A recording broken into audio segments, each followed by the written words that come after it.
Хүний гараар бүрдсэн хүлэмжийн хийн үүсэлт ялгаруулдаг. Тээвэр нь 14%, халуун ус нь 2%, халаагч 5%, хөргөлт 2%, хоол хүнс 1%, гэрэлтүүлэг 1%, хувцас хатаагч 1%, бусад их үүсвэр нь 1%, хог хаягдал 2%. Хүлэмжийн хийн төрлүүд: нүүрс хүчлийн хий, метан, азотын эсэл, бүхрийн эсэл, хлоропортort нүүрс төрөгч. Нүүрс хүчлийн хийд дулааны цахилгаан станд сууц, гэр, үйлдвэрт хэрэглэсэн шатагч, түлш, моторт хэрэгсэл ялгарна. Ойд гал талын төмөрч нэрмээс болдог. Дэлхийд жилд 1 болон 3%-аар нэмэгдэж байгаа нь 1990-ад оны үеийнхээс 2 дахин их. Метан нь CH4 жилд 1%-аар нэмэгдэж байна. Нүүрсний уурхайгаас их хэмжээгээр ялгарах ба мал амьтны идэж буй хоол тэжээлийн 10%-ийг метан болгон ялгаруулдаг. Азотын эсэл нь гол их үүсвэр нь дулааны цахилгаан станц, моторт хэрэгсэл болон бордоо хэрэглэх биомассын шаталт.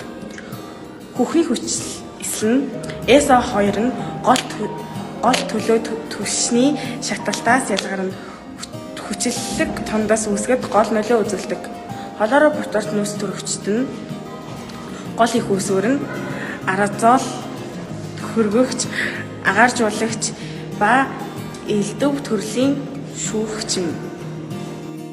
Газар ашиглалтын өөрчлөлт, ялгаруулалт, агаар мандлын хүлэмжийн хийн нэмэгдэж, энергийн балансын өөрчлөлт, агаарын температур нэмэгдэх, далайн усны температур нэмэгдэх, уур амьсгалын физик өөрчлөлтүүд, дэлхийн гадагшийн температур нэмэгдэх, далайн түвшин нэмэгдэж, хурд үндэсний өөрчлөлт, улирлаар уур амьсгалын ялгаа өөрчлөгдөх, мөсөн бүрхөвч халих, газар зүйн бүрхөвчийн шинж ба нийгэмд нөлөөлөх.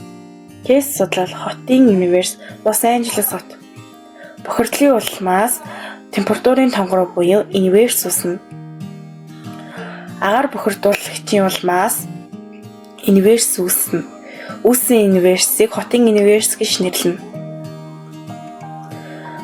Агаар бохирдуулагч нь үтэ агаарын доогуур тархсан байдаг. Үүний нэг жишээ нь Улаанбаатар хот. Улаанбаатар хотод өвлийн цагт байнга универс үүсдэг.